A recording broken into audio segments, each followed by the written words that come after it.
Ating order ngayon ang ating mixed marinated at gravy mix powder. Ay, talaga naman oh. Yung makulit kasi ang aking bunso. Yan po. Ito ay yan. Yan ba 3 kilo gravy mix.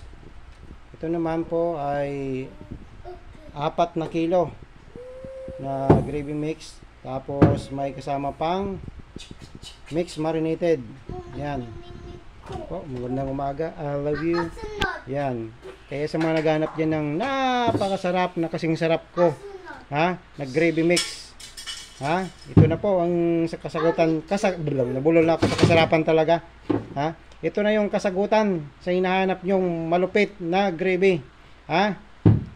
Panapat natin kay bubuyog o kung sino man yan na kuyan. Ha? Yan ating panapat.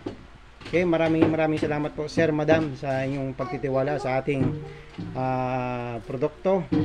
Nakakasiguro pa kayo na ito ay di kalidad ang ating produkto na inyong may pagmamalaki.